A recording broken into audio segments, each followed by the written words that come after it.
La Cátedra, conducido por Karina Colioca, un programa donde los docentes universitarios son los protagonistas.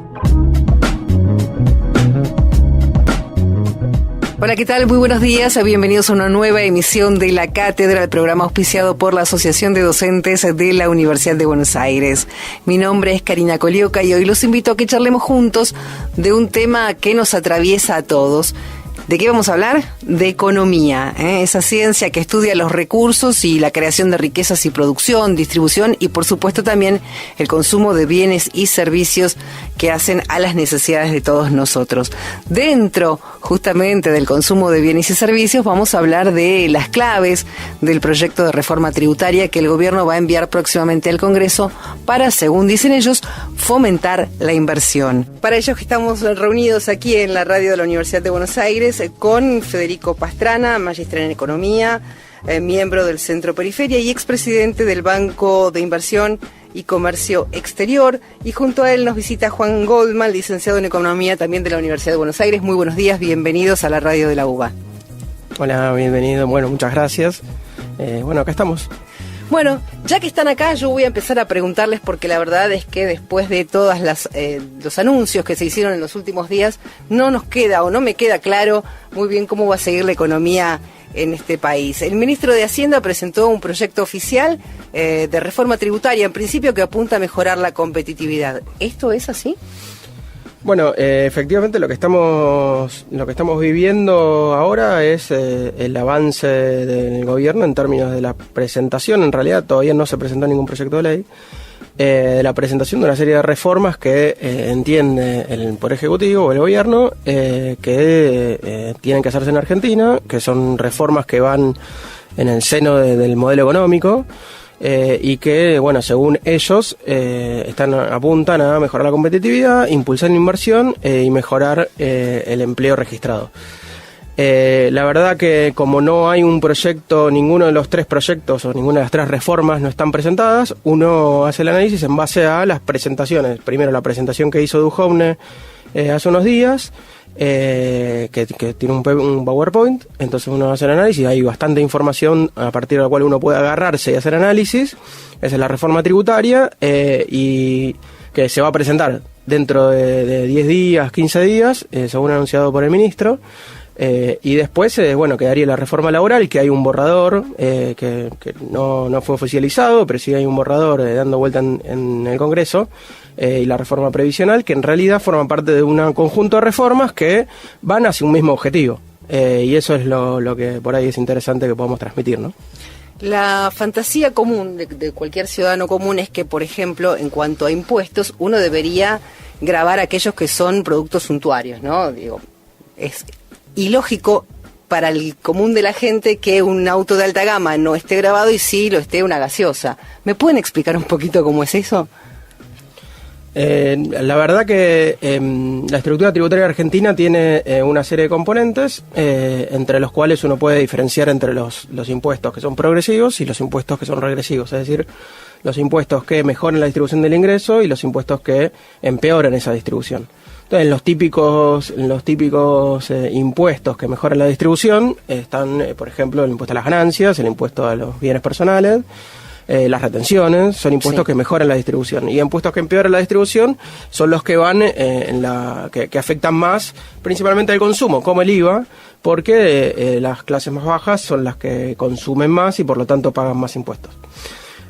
Ahora, toda esa masa de recursos que tiene el Estado va a financiar una serie de cosas, ¿no? Entonces, cuanto más grande es el Estado, es decir, el proyecto que uno se plantea en términos de lo económico o de lo social o de lo político en general, la estructura del Estado tiene que financiarse en torno a ese proyecto. Si uno quiere un Estado chico, no necesita tantos impuestos, sino quiere un Estado más grande que interviene y da derechos, necesita un Estado más grande. Cuando hablamos de un Estado más grande, hablas de un Estado inclusivo. Sí, un Estado que garantice derechos y por lo tanto tenga que meterse en la redistribución de la riqueza. ¿Sí? Que no sea el mercado el que distribuya nada más, sino que se redistribuya a través del Estado. Y eso es un parteaguas en términos teóricos y en términos de las concepciones económicas y las concepciones políticas. Entonces ahora uno lo que ve en torno a las reformas, que uno no está discutiendo el impuesto del vino, no está discutiendo el impuesto al whisky, sino que centralmente lo que uno está discutiendo, que obviamente que eso forma parte, ¿no?, de lo presentado por Duhovne, no es lo central. Cuando uno discute en términos de importancia de los distintos impuestos que se va a reformar, hay dos centrales. Uno son las contribuciones patronales y otro es el impuesto a las ganancias, ¿no?, que son dos impuestos que son muy importantes en términos de la recaudación total y en términos de la participación del producto. Es decir, bajar la recaudación bajar las contribuciones patronales, lo que hace es de financiar las jubilaciones y de financiar al ANSES. Es decir, que si uno hace un programa de retiro del Estado en términos de cobrar las contribuciones patronales, lo que uno hace es tener que achicar necesariamente al ANSES, es decir, achicar las jubilaciones, achicar la asignación universal, etcétera. ¿Por qué dicen en el gobierno actual entonces que este tipo de reformas ayudaría? Porque según lo que me estás comentando, no sería así, digamos. Quitarle los aportes patronales, como vos bien decís, sería tirar para atrás la ANSES. Y ellos dicen que no, que de esa manera se consigue mayor blanqueo laboral, digamos. Bueno, hay otro parteaguas en la teoría económica, en la teoría laboral, si se quiere, ¿no? Que cómo uno explica que se genera empleo en una economía. ¿Por qué hay más empleo o menos empleo en una economía? ¿Por qué? Me hace acordar mucho la teoría del derrame esto. Bueno, por eso, decís, ¿por qué hay más inversión en un país? ¿Por qué hay más producto? ¿Y por qué se necesitan más empleados? Al fin y al cabo uno discute de si hay trabajadores que están ocupados, es porque están ocupados haciendo algo, digamos, ¿no? No es que la fantasía de que hay una masa enorme de personas que viven siendo ñoquis es simplemente una fantasía. O sea, la gran mayoría de los trabajadores en la Argentina hoy son registrados, y trabajan en el sector privado. ¿La gran mayoría está registrada? La gran mayoría está registrada y la gran mayoría trabaja en el sector privado. Si no, sería totalmente insustentable el país y totalmente insustentable la asignación universal. Por ejemplo, no podríamos pagar los planes sociales, las asignaciones, la asignación universal si no tuviéramos un esquema tributario que recauda y en parte recauda con las contribuciones. No tendríamos las obras sociales que tenemos, no tendríamos el PAMI, no tendríamos una serie de derechos de los trabajadores y por lo tanto de los jubilados que trabajaron, no por ahí no 30 años, por ahí 15 años, por ahí 20 años, por ahí 10 años, lo que sea, pero que sí trabajaron, no tendrías ese esquema de seguridad social. Entonces el punto es que, hay se está planteando la desfinanciación, la baja de contribuciones. ¿Por qué? ¿Cuál es el justificativo? Es que hay demasiadas cargas patronales, sí. Es decir, las empresas pagan demasiados impuestos y por eso no incorporan empleo. Y la verdad que uno lo puede cruzar por países, lo puede cruzar por toda la historia de la Argentina y uno nunca ve una relación entre las contribuciones patronales y la generación de empleo. O sea, las empresas generan empleo si tienen que producir más, si les conviene producir más y si la economía crece. Si la economía no crece, cae el empleo. ¿Por qué crees vos todos entonces, los años se ve lo mismo. ¿Por qué crees vos entonces que se apoyan en esta teoría? Bueno, porque hay una idea, primero que hay muchas teorías que no se verifican en la realidad y que subsisten, o no, digamos, eso pasa siempre, digamos, nosotros los economistas nos formamos con muchas teorías que después no se ven en la realidad, o por ahí no se ven acá, en Argentina, digamos, no se aplican acá, de hecho, muchas veces pasa eso, o no se aplican en ciertos periodos. O sea, en Argentina no tienen que pensarse las mismas teorías en Argentina que en Estados Unidos, ¿no? Digo, son dos economías totalmente distintas. Dos sociedades completamente diferentes. Exactamente, ¿no? Completamente distintos, con lo cual por ahí los vínculos que se dan en países desarrollados no se ven acá. Acá uno puede tener un año de caída de 2.4% del producto y después otro año de crecimiento del 3%. En Estados Unidos una caída de 2.4% del producto es muchísimo. En Argentina llega a caer 8% el producto, con lo cual, digamos, los niveles, las variaciones, lo que pasa con el desempleo, son cosas completamente distintas país por país y por lo tanto lo que puede pasar acá con una política de generación de empleo es completamente distinta en un país que en otro, digamos. Bueno, me parece también, buen día. Me parece que también hay un punto acá, que es que todo lo que es contribuciones patronales no solamente es para los nuevos trabajadores, sino para la planta existente ya. Es decir que tiene mucho más que ver esta reforma con reducir los costos laborales que con esta idea de generación de empleo. Sí, distinto sería si uno piensa reformas en donde uno dice, bueno, los nuevos trabajadores, para los nuevos trabajadores de empresas de cierto tamaño, vamos a reducir contribuciones patronales para que de esta forma sea menos costoso incorporar trabajadores. Ahora, estamos en un escenario, por lo menos por lo que ha mostrado Duhovne en su presentación, en donde se busca generar reformas para todos los trabajadores, los nuevos y los ya existentes. Bien, hablaste recién del Producto Bruto Interno y a mí me gustaría saber cuál es el gasto en relación al Producto Bruto Interno de la Argentina. Bueno, en relación a otros países de la región, por ejemplo, es una discusión. Vos decís, mira, en Argentina la relación entre el gasto y el producto y la presión tributaria, es decir, el cobro de impuestos sobre el Producto Bruto es mucho más grande que en Perú, que en Chile, que en Colombia. Uno puede decir, sí, claro, es mucho más grande, pero también acá hay un nivel de cobertura de las jubilaciones mucho más grande que en esos países. Uh-huh. Hay asignación universal que cubre a un sector mucho más grande de los niños que en otros países. Vos tenés un sistema de seguridad social, un sistema de derechos que es mucho más grande en otros lados. Por eso, la reforma y el hecho de que caigan las cargas patronales y la presión tributaria está atado a un Estado más chico que garantice menos derechos. Si no, no sería, digamos, totalmente inconsistente lo que se plantea. ¿Qué opinión les merece a cualquiera de los dos la medida de aplicar finalmente el impuesto a la renta financiera? Algo que todo el mundo preguntaba por qué no se hacía desde muchísimo tiempo, ¿no? Sí, digamos, antes de la renta financiera me parece que está bueno que todos sepamos que el proyecto, o por lo menos lo presentado por el ministro de Hacienda, plantea bajar el impuesto a las ganancias a las empresas del 35 al 25%. Sí, hay una rebaja en el impuesto a las ganancias a las empresas y no a las personas. En ningún momento se plantea quitar el impuesto a las ganancias, por ejemplo, sobre el salario. Exacto. Sí, que es un reclamo hasta de parte de la clase política, digamos, hace un montón de años, digamos, uno veía eso, y ahora se plantea una reforma tributaria en donde se baja... No se pudo lograr eso nunca. El impuesto a las ganancias a las empresas y no a las personas. Cuando uno ve, bueno, son discusiones todas mezcladas. Claro, sí. Lo que es importante que sepamos es, primero, que en la reforma tributaria planteada ahora pasa eso. Lo otro que pasa es que las empresas ya pagaban la renta financiera. Es decir, una empresa que cobra, o sea, digamos, distinto en todos los rubros, sí, en general en casi todos los rubros, paga la renta financiera. Es decir, si tiene LEVAX y gana el 30% anual, paga el impuesto de las ganancias sobre las LEVAX. Lo que pasa es que vos y los oyentes en general no pagan, y por ahí está bien que no paguen el impuesto a las ganancias por los intereses de las LEVAX. Por ahí está bien que una persona que cobra 20.000 pesos no pague impuesto a las ganancias por las LEVAX. Por ahí sería más razonable una persona que gana 70.000 pesos. Sí, uno que gana 20.000 va a ser difícil que tenga LEVAX. Empezando porque alguien que gane 20.000 es difícil que tenga LEVAX. Puede ser que cobró una indemnización de un trabajo anterior, y tenía... Y haya decidido ponerlo en letras. 50.000 pesos y fue al banco y le dijeron comprar LEVAX y compró LEVAX, qué sé yo. Puede pasar eso, digamos, son montos bajos. Uh-huh. El punto es que en la reforma planteada hasta ahora se incorpora a las personas físicas, y se incorpora supuestamente con un mínimo no imponible, es decir, a partir de un cierto monto. Ese cierto monto no fue explicitado en el PowerPoint, no está explicitado en lo presentado que uno puede agarrar, sí, ¿no? Sí. Después la prensa dice un montón de cosas. Sí, la prensa habló de 5 millones por un lado, después habló de 1.2, o sea, no se sabe. Ahora, el punto es que independientemente, o sea, uno puede agarrar el monto total de ahorro que tenga en LEVAX.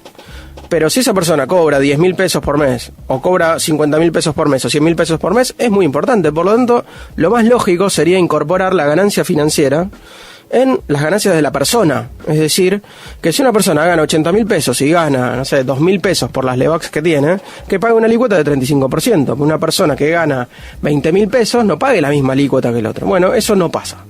¿Sí? Por cómo está diseñado el sistema de la reforma tributaria, una persona que cobra 20.000 pesos paga la misma alícuota por las ganancias financieras que una persona que es un gerente de una multinacional. Perfecto. Entonces eso la verdad que es injusto, digamos. La lógica del impuesto a las ganancias es que sea un impuesto que uno por el ingreso que tiene, que en realidad no debería ser un impuesto a las ganancias, sino un impuesto a los altos ingresos, cuanto más alto es tu ingreso, más capacidad tenés para pagar y para sustentar las distintas políticas que hace el Estado, y por lo tanto tenés que pagar una alícuota más alta, o sea, un porcentaje más alto. Y eso es lógico. Ahora se incorpora la renta financiera y no se incorpora de esta forma, sino que se incorpora de otra. Claro, recordemos que el impuesto a las ganancias no lo pagan todos los trabajadores, lo pagan los trabajadores, el 10% que tiene mayores ingresos. Sí, de hecho, Federico antes lo mencionaba como un impuesto progresivo. Sí, el impuesto a las ganancias sobre las personas, sobre las empresas. Dentro de esa dinámica es donde uno dice, bueno, donde creemos, ¿no? Porque tampoco, todavía al no tener el proyecto, hay muchas cosas que pierden total claridad, como esto. Bueno, ¿cómo se va a pagar la renta financiera? ¿Va a ser igual para todas las personas? ¿Va a ser distinto? ¿Va a ser solo para las personas que pagan el impuesto a las ganancias? Son preguntas que en ese sentido, en eso particular, no queda clara la implementación hasta ahora. Eso va a quedar claro, me imagino, cuando el proyecto ingrese al Congreso y ahí se debata y, bueno, se ponga claro sobre oscuro, ¿no? Efectivamente. Y para eso, ¿ustedes creen que el Congreso, después de las últimas elecciones, cómo se presenta políticamente la situación para poder desentrañar o deshacer un poquito esta maraña que es este proyecto? Si uno cree que la reforma tributaria es una cosa complicada y que va en contra de un montón de políticas y desfinancia al ANSES y va en contra de los ingresos del Estado y desfinancia un montón de políticas y hace que sea más complicado sostener un Estado como este, y que puede ser uno de los argumentos que se usan dentro de unos años para privatizar esquemas jubilatorios o privatizar empresas porque no alcanzan los ingresos que tenemos, ¿no? Digamos, recordemos que este gobierno ya recortó impuestos, ¿no? Digamos, habla de la importancia del déficit fiscal, pero recortó impuestos, con lo cual uno puede encontrarse en la misma maraña que nos encontramos ahora, digamos, a donde querés ajustar el déficit fiscal, pero al mismo tiempo recortaste impuestos. La verdad que si uno cree que esto es complicado, la reforma laboral es una cosa bastante más compleja. Digamos, cuando hay que ver la presentación que haga el ministro de Trabajo o el funcionario que la haga, en términos del borrador que anda dando vueltas, es realmente regresiva en términos de derechos. Ahora hablamos en un ratito nada más también sobre la reforma laboral. Ahora los invito a escuchar buena música de la mano de Leandro Salas, nuestro operador técnico, a quien de paso saludamos, y cuando regresemos seguiremos charlando con Federico Pastrana y con Juan Goldman, a ver si podemos entre todos entender un poquito más de qué va la economía en este país.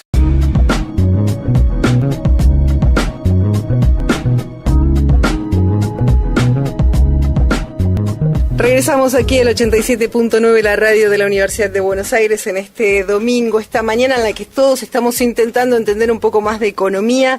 Estamos con Federico Pastrana, estamos con Juan Goldman, mira que te puse un nombre importante. Mucho más peso.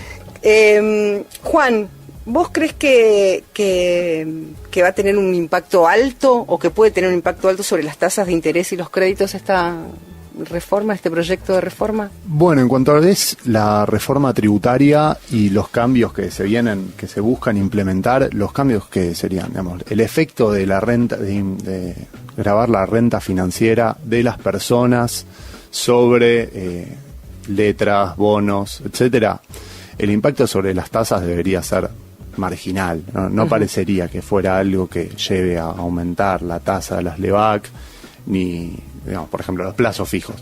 Esto no implica que los plazos fijos vayan para cualquier persona, si es un tope de 1.200.000 o como se habla de topes, eso vaya a afectarnos directamente cuando ponemos un plazo fijo, ¿sí? Ahora, sí, lo que queda claro es que se están buscando, la renta financiera, o hablar del impuesto sobre las gaseosas, o el impuesto sobre el tabaco, o sobre las bebidas alcohólicas de alto grado, de alcohol justamente. Son todas medidas que son mucho más fáciles de percibir para la persona. Claro. Sí, o sea, nosotros todos entendemos cuando nos hablan van a aumentar el precio de las gaseosas porque tienen mucho azúcar y hacen mal a la salud. No, esa excusa ridícula, bueno, la verdad es que no se entiende. Decime que me lo vas a poner porque no tenés plata y tenés que recaudar, pero no porque me hace mal. Porque última me cuido yo la salud como quiero. Claro, hasta un punto de vista, no sé, ese tipo de cosas se han hecho en muchos países. Uh-huh. Es común escuchar esto de grabar las bebidas, no sé, son cosas que se escuchan. Ahora, eso es fácil de entender. cuando alguien dice vamos a bajar las contribuciones patronales, no lo entendió nadie, digamos. Sí, básicamente el patrón deja de pagar y lo voy a tener que absorber yo. Bueno, entonces ahí hay algo en donde justamente todas estas reformas, también con la reforma laboral pasa algo parecido, en donde por un lado aparecen un montón de cuestiones que van claramente en contra de los derechos de los trabajadores, pero del otro lado aumenta el tiempo de licencia sin goce de sueldo. Sí, o la licencia por paternidad, etcétera. Esto dentro de lo que parecería que va a ser el proyecto de reforma laboral nuevamente. Uh-huh. Entonces se ve un poco eso, digamos, como hay unos pequeños caramelitos contra una topadora que viene de otro lado con unos intereses y un efecto mucho más grande sobre el Estado, ¿sí? Entonces me parece que va un poco por ahí la mano también. Cuando hablamos de reforma laboral, y por supuesto entran los aportes patronales y demás, ¿cómo suena muy rimbombante, suena muy preocupante, pero ustedes que manejan los números duros, la cosa fría, ¿cómo va a repercutir? Por ejemplo, en un salario medio de unos entre 15 y 20 mil pesos. ¿Cómo repercute esto? Quien hoy está pagando unos 800 pesos de jubilación, mejor dicho, está percibiendo una jubilación, un aporte patronal de 800 pesos. ¿Cómo va a repercutir eso en el bolsillo de cada trabajador? ¿Es mucho, es poco? ¿Va a ser un 1%? ¿Va a ser un poquito más, poquito menos? ¿Nos asustamos de más?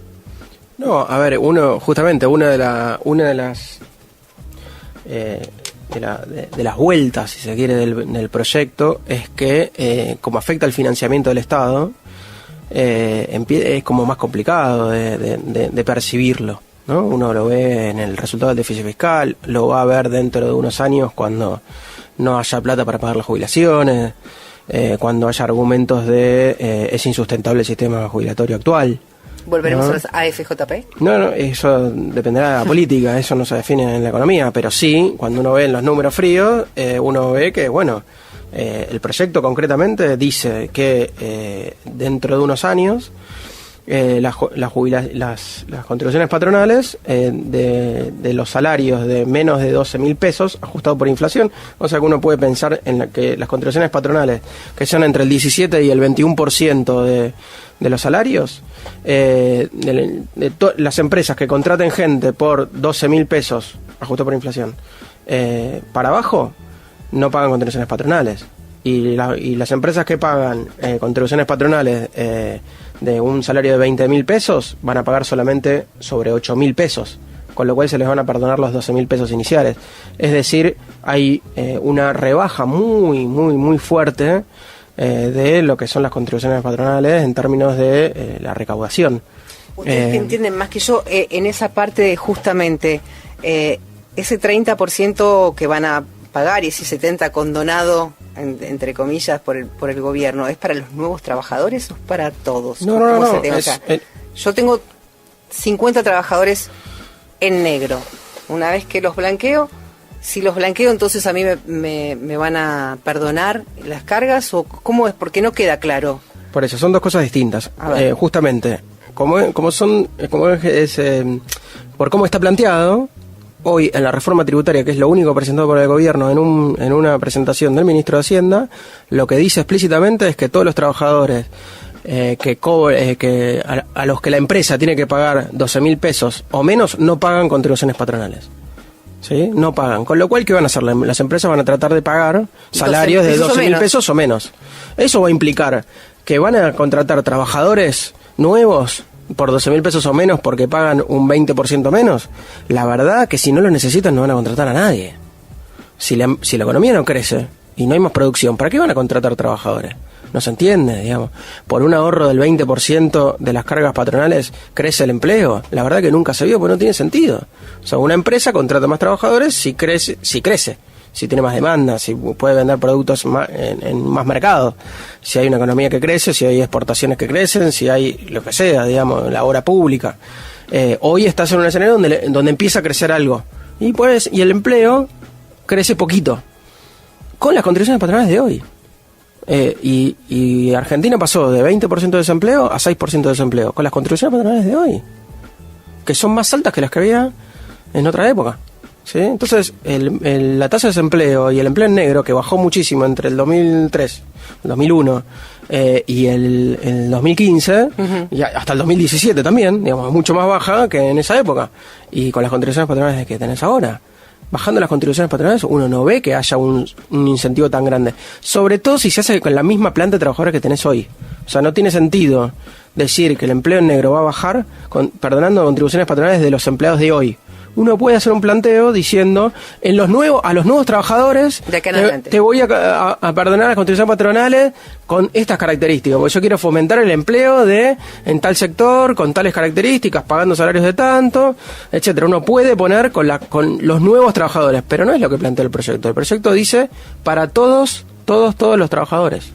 ¿Se entiende? Entonces no hay un incentivo de empleo nuevo por las contribuciones patronales específicamente, sino que es bajar costos a todos. Es decir, al fin y al cabo es una transferencia de ingresos desde el Estado a las empresas, que les cobran menos impuestos a las empresas, o carga o contribuciones patronales. Es decir, el Estado deja de percibir una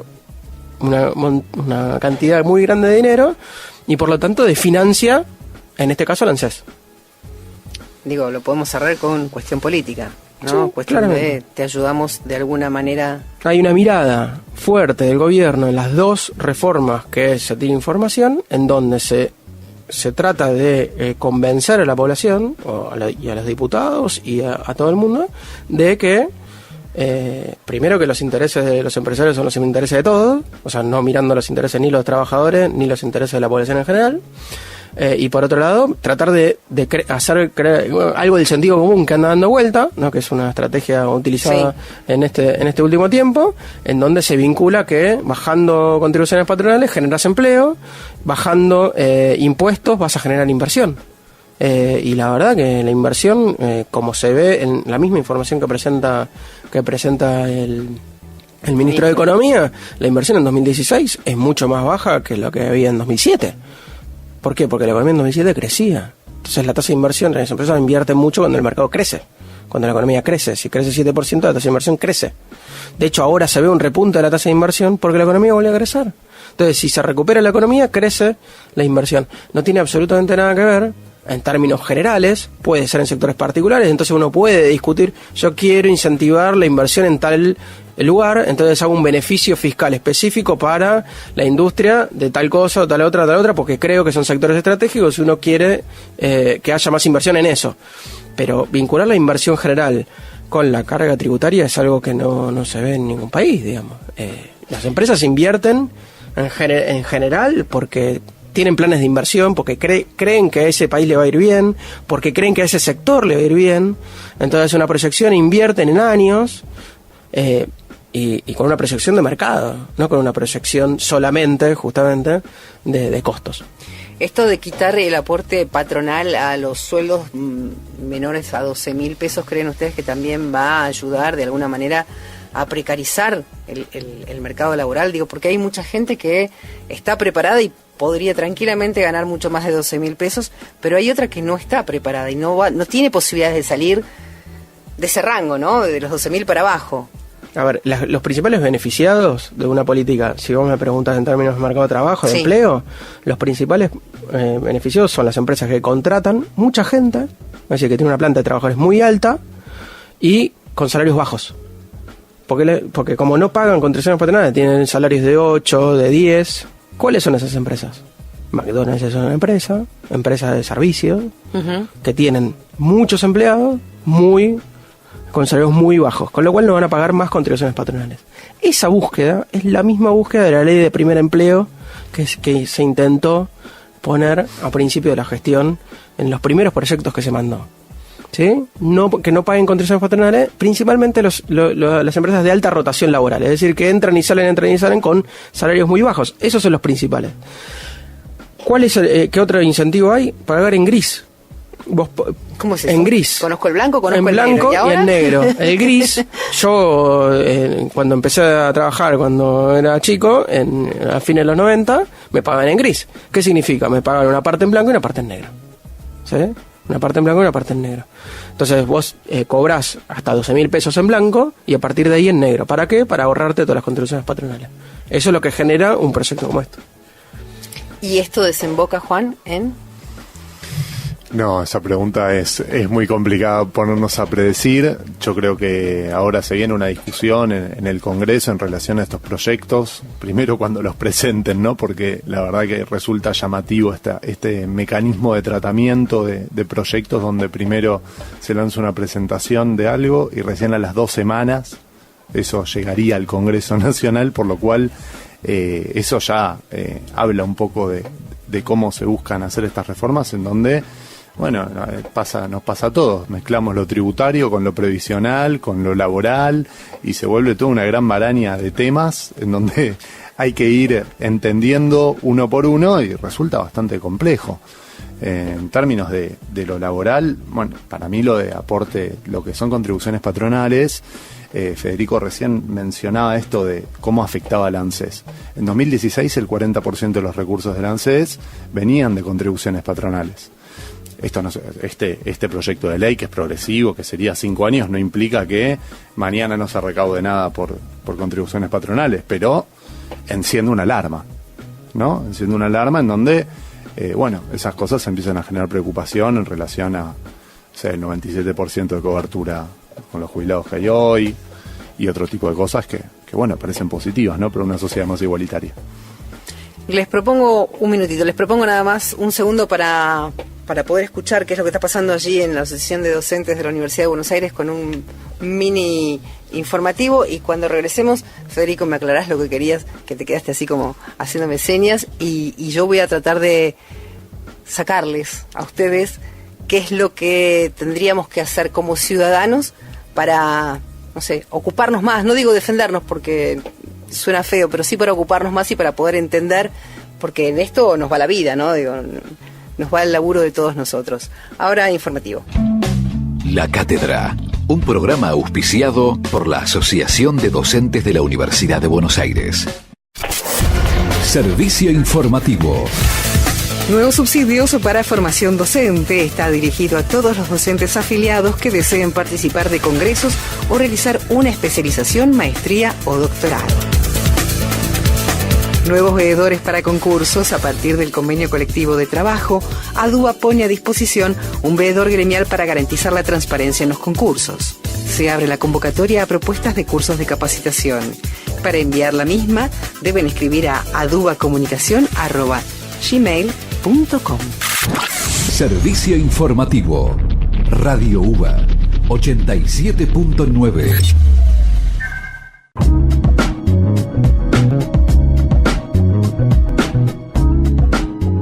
Retomamos aquí en la 87.9, la radio de la Universidad de Buenos Aires, y hablábamos de la reforma laboral, hablamos de la reforma tributaria. Hoy me llegó justamente a mí un correo electrónico de ANSES y quiero hablar de movilidad jubilatoria. Cuéntenme ustedes, que son los que saben. A ver, la movilidad jubilatoria se intentó modificar, no sé si se acuerdan, que en un momento hubo un decreto que modificaba, no me recuerdo si era una resolución, un decreto que modificaba la fórmula de la movilidad, y saltaron un montón de diputados, entre ellos Bocio y Carrió, a decir eso no, con eso no. Ahora vuelve el tema de la movilidad jubilatoria, vuelve de la mano de Marcos Peña diciendo que en la reforma previsional habría una discusión sobre la movilidad jubilatoria. Ahora no vemos ni a Carrió ni a Diego Bocio diciendo nada al respecto. Lo que sí parece claro es que en la intención justamente de financiar al ANSES también viene de la mano de bajar los gastos y por lo tanto afectar a los jubilados directamente hoy, cambiando la fórmula de la movilidad jubilatoria. La fórmula de movilidad jubilatoria garantizó el crecimiento de las jubilaciones y de la asignación universal en términos reales hasta 2016. 2016 se acelera la inflación, cae el poder de compra de las jubilaciones. En periodos de cierta estabilidad o de caída de la inflación vuelve a crecer, como tiene que empezar a pasar en 2017.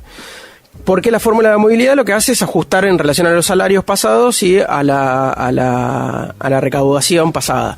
Por lo tanto, digamos, si la economía crece y la ANSES recauda más, paga más. Bueno, se quiere cambiar ese criterio. Es decir, ¿qué es lo que va a pasar? Si va a haber menos contribuciones patronales, va a bajar la recaudación del ANSES, por lo tanto te va a impactar en la fórmula, te va a impactar en la movilidad jubilatoria, pero si vos mantenés que sigue una relación con los salarios se mantienen en términos reales, sí, ahora se quiere cambiar eso y poner otra fórmula distinta para que la jubilación, no está claro, pero el punto es que se quiere cambiar la forma en la cual se actualizan las jubilaciones. Obviamente uno tiene que pensar, digamos, que eso va a venir acorde al de financiamiento, ¿sí? O sea, lo que uno está viendo es que hay una reforma tributaria que lo que hace es hacer que el Estado recaude menos y por lo tanto en un par de años, por ahí o por ahí menos, ya se va a empezar a hablar de insustentabilidad del Estado y de la necesidad de recortes y privatizaciones. O sea, se está preparando el terreno para eso, ¿sí? Se empezó a hacer con el recorte de retenciones y algunos otros recortes de impuestos. Ahora viene una reforma que está completamente orientada en la lógica de bajar las cargas a las empresas, es decir, bajar los impuestos que pagan las empresas, sí. Y eso lleva directamente a financiar políticas del Estado. No hay beneficios en ningún lado, uno ve beneficios a la población en general y menos a los más pobres. No hay ningún artículo que hable de la asignación universal, que hable de la rebaja de impuestos para tal sector o tal otro. Se habla solamente, el núcleo está en la rebaja de contribuciones patronales y de impuestos a las ganancias para las empresas. Con lo cual está todo bien clarito, digamos, está muy claro. Y si uno quiere seguir hablando de corrupción en los medios, si uno quiere cambiar el eje, cambiémoslo. Uno puede discutir lo que quiera, pero acá lo que está pasando es que presentan una serie de reformas que tienen esa orientación, que es una orientación muy clara, y que la verdad que no hay explicaciones de cómo se va a salir hacia adelante. Supuestamente toda esta reforma lo que hace es generar una ola de inversiones, generar aumento del empleo, y no lo veo en ningún país del mundo, y la verdad que lo que digamos, el futuro no es para nada promisorio en este marco. Entre los anuncios rimbombantes figuró la reparación histórica. En lo particular tengo un papá que cobra la jubilación y su reparación histórica no llegó a los 1.000 pesos, con lo cual parecía un chiste, pero digo, esto de alguna manera fue como creando el camino para después poder tomar este tipo de no sé ni cómo llamarlos, porque son proyectos todavía, no son reformas acabadas, digo.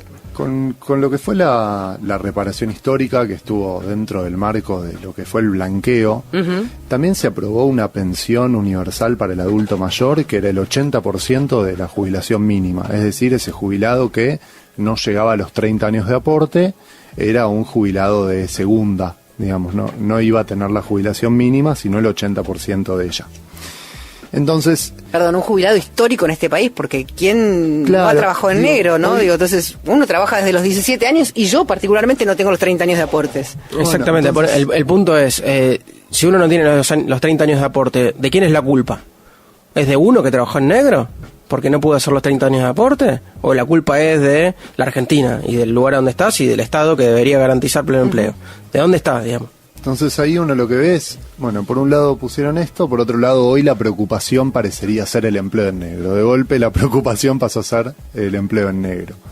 Y después, en ese sentido, se ve que cuando se habla de competitividad o se habla de presión tributaria, siempre es beneficio para los empresarios, los grandes empresarios. Cuando se habló de retenciones fue en ese sentido, y actualmente cuando se habla de ganancias es en el mismo. Y cuando se habla del Estado, del gasto del Estado, se habla de déficit fiscal. En definitiva estamos hablando de la misma caja. De un lado entra y del otro lado sale, y ahí es donde aparece esta discusión, ¿no? Estos dos, como mencionado Joune, que son dos objetivos que van contrapuestos, ¿no? Por un lado hay que bajar la presión tributaria, y por otro lado hay que bajar el déficit fiscal. Es decir, hay que pedirle menos a los contribuyentes, pero al mismo tiempo hay que lograr reducir el gasto, o hay que lograr que la diferencia entre el gasto y los recursos sea menor. Entonces, me parece que ahí en esa discusión, esa puja, por lo menos el gobierno siempre la resuelve para el mismo lado, digamos, ¿sí? Y como se ve en esta, no sé, la reforma tributaria, por ejemplo, uno podría decir, bueno, imagino que va a resolver el déficit fiscal. Sin embargo, tiene un costo para el Estado, es decir, va a recaudar menos por esta reforma. Lo dice Duhovne, lo dice él, digamos. Entonces, me parece que ahí aparece algo de esto. Y como decía Federico, eso prepara el camino después para las privatizaciones, ¿no? Digo, el Estado no se puede hacer cargo de el ANSES, entonces necesitas volver a las famosas o podríamos llegar a volver a las famosas AFJP. Sí, tranquilamente puede pasar eso, digamos, de aprobarse esta reforma puede pasar.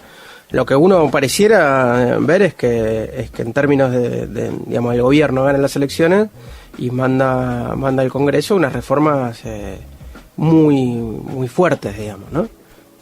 Ha dejado atrás tal vez una parte de lo que venía haciendo, que eran reformas que tenían un cierto tino de derecha, ¿no? Reformas más ortodoxas. Y ahora manda un paquete de reformas fuerte, digamos, y que, bueno, yo creo que tendrá que ver con la medición de fuerzas que tiene en términos de si la sociedad cree que estas reformas son para combatir el empleo negro y que las empresas pobrecitas, digamos, que pagan muchos impuestos y que por suerte va a haber gente, o le hacen creer que simplemente que la renta que los bancos van a pagar muchos impuestos, cosa que en realidad van a pagar menos. No, si uno cree que la renta financiera se va a agravar más ahora y que eso está bien porque ahora los bancos van a pagar y no sabemos que los bancos ya pagan, entonces hay cosas que son confusas.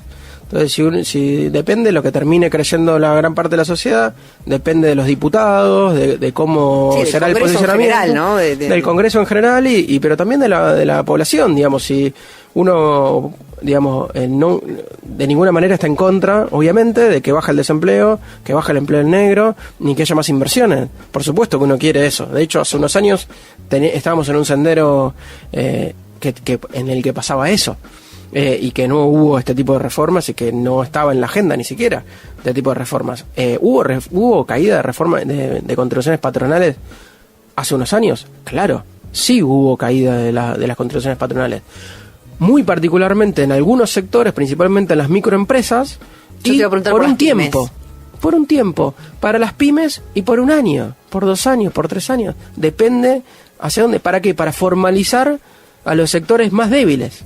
¿Sí? Para formalizar a las microempresas, por ejemplo, a las pymes, ¿sí? A las pequeñas, pero también, no a las grandes. O sea, claro, si vos querés tratar cosas diferentes con la misma política, seguro que no vas a lograr el objetivo. Ahora, ¿será que el objetivo es acabar con el empleo en negro, aumentar las inversiones y tener y mejorar la eficiencia económica? No pareciera. Si vos das los beneficios a todos y por lo tanto beneficias principalmente a las más grandes y que encima le pones un tope, es decir, le pones al empleo que se genera o a la planta de trabajadores hasta 12.000 pesos, lo que terminás haciendo es beneficiar a las más grandes que pagan menos salario. No querés hacer eso, digamos, vos querés formalizar. Como el empleo en negro está muy relacionado con la informalidad y está relacionado con el cuentapropismo, por ejemplo, claro, ¿sí? Con los vendedores ambulantes, entonces hay que hacer un plan para los vendedores ambulantes, no una rebaja generalizada de contribuciones patronales. Son dos discusiones completamente distintas. ¿Por qué no se hace eso? Ni ahora ni hace mucho tiempo, con algunas excepciones, durante el último gobierno de Cristina más que nada, ¿por qué no se hace esto de tirar para adelante? ¿Por qué estamos siempre nadando en dos aguas? Para usar una frase que vos utilizaste al principio, esto de parteaguas, ¿no? Digo, o estamos del lado izquierdo de la pileta o estamos del lado derecho de la pileta. No podemos sacar el andanivel y tratar de tirar todos para adelante. ¿Qué nos falta a los argentinos como sociedad? Porque ustedes son técnicos, ustedes estudian la economía fría, pero todo va como demasiado ensamblado para ocuparnos nada más que de los números. ¿Qué piensan que se debe hacer? ¿Qué podemos hacer los ciudadanos desde los gremios, desde, no sé, el Congreso? ¿Cómo salimos de esta? Bueno, es una pregunta política súper interesante. Uno pareciera que hay ciertos consensos que se crean, ¿no? Pareciera que el consenso de la movilidad jubilatoria es un consenso. Pareciera que todo el mundo cree que está bien que haya que los jubilados cobren jubilaciones, generalizadamente. Uno escucha a Macri y dice que está de acuerdo con que haya la mayor cobertura jubilatoria, pero al mismo tiempo manda una reforma que financia el sistema. Digo, pero dice eso, con lo cual hay un consenso. Uno puede creer que desde Cristina Fernández de Kirchner hasta Massa, Bocio, Macri, Marcos Peña, todos creen que dicen, bueno, mira, hay un consenso. Entonces genera un consenso de que la cobertura jubilatoria tiene que ser alta. Buenísimo, bárbaro, bueno, listo. Eso es lo que dicen, ¿no? Bárbaro. ¿Y la asignación universal está bien o no? Y en general, uno ahí bajaría un poco, ¿no? Porque algunos creen que la asignación universal se va por la canaleta de las drogas y y la prostitución, ¿no? Eso han dicho. Pero uno cree que en general la mayoría de la población está de acuerdo con que haya asignaciones familiares y que bueno. Entonces, ahora hay consensos de parte de lo que tiene que hacer el Estado, pero después no hay consensos de cómo se financian esas políticas. Entonces, nosotros no queremos pagar impuestos, pero queremos que el Estado cubra derechos. Entonces, hay que hacer las dos cosas. La pregunta es quién tiene que pagar impuestos. Entonces, si viene una reforma en donde dice que se va a bajar los impuestos a las empresas, principalmente las grandes, y no se rebaja a las personas físicas, entonces, y hay un consenso de que está bien hacer eso, es un problema. ¿Por qué? ¿Qué es? Es retrasar consensos que habían antes, ¿sí? Por ejemplo, el déficit fiscal no era una preocupación del gobierno anterior. No era una fuerte preocupación del gobierno anterior.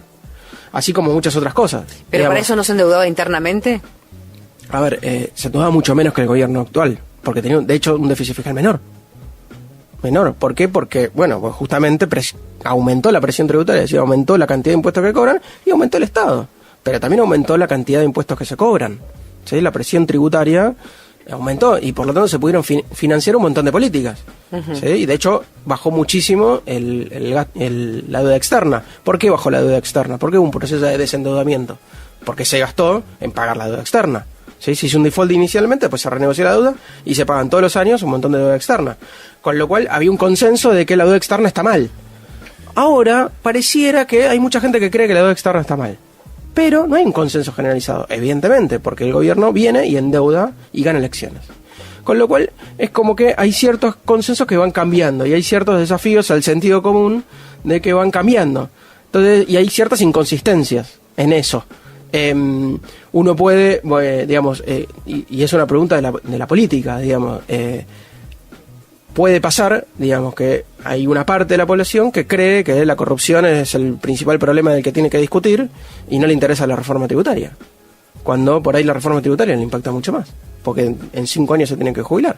Si una persona que está a 10 años de jubilarse no le importa la reforma tributaria, es un problema. Porque por ahí seguramente le interesa la reforma tributaria. ¿Por qué? Porque en 5 años por ahí viene un gobierno o viene un diputado a proponer que hay que aumentar la edad jubilatoria porque no alcanza la plata.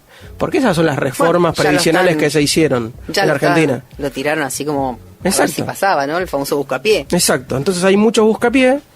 Uno podría decir que esta es la etapa en donde se reproduce esa política, la política de 1500 buscapié para ver cuál pasa, ¿no? Entonces uno puede creer que esos consensos que hay, que a veces son inconsistentes en términos de cuánto uno quiere que el Estado gaste y por lo tanto cubra y cuánto estamos dispuestos a pagar de impuestos, o cuáles son los sectores beneficiados y perjudicados. Hay cierta idea de que un país puede evolucionar en su desarrollo económico sin conflicto, ¿no? De que es lineal y que los países, que no hubo guerra en Estados Unidos, que no hubo guerra en los países centrales, como, digamos, que no hubo problemas y conflictos concretos hacia adentro de la sociedad. Bueno, quiere decir que obviamente que tiene que haberlo, pero sí que hay tensiones en el desarrollo. Entonces, si uno cree que no hay tensiones, la verdad que es complicado, porque lo que hay en general son tensiones de modelos económicos, de disputa de proyectos políticos, de tamaños del Estado, de iniciativas, digamos, de cómo se genera empleo. Hay distintas concepciones de la economía que responden a distintos modelos. Y eso termina repercutiendo en elecciones que ganan unos y otros y que terminan aplicando unas políticas a otras políticas, y no es todo blanco o negro, hay muchos grises en el medio, pero hoy pareciera que estamos viendo una política, digamos, algo, mirando las reformas que hay hoy dando vuelta, blanco o negro total, no hay grises, no hay consenso en términos de los grises que, bueno, esto estaba mal, entonces lo mejoramos un poco. No, ahora es blanco o negro, digamos, hay que perdonar a las empresas y las personas nada. Hay que barrer con los sindicatos, flexibilizar el mercado de trabajo, quitarle multas a la empresa porque hay que generar empleo. Digamos, es para el otro lado, digamos, ¿no?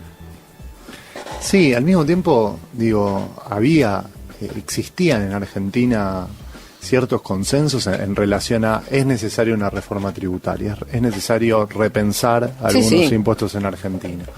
Digo, hay discusiones que eran... El IVA es un impuesto de esos que uno siempre... Por ejemplo, Por ejemplo, el IVA es un impuesto del cual siempre se ha hablado que es muy fuerte y que sobre todo es regresivo en el sentido de que... Y afecta a los que menos tienen. Claro, afecta a los que menos tienen porque son los que más proporción de su ingreso destinan al consumo contra las clases medias o altas que una proporción la ahorran, entonces en esa situación es donde ahí no están pagando IVA, digamos.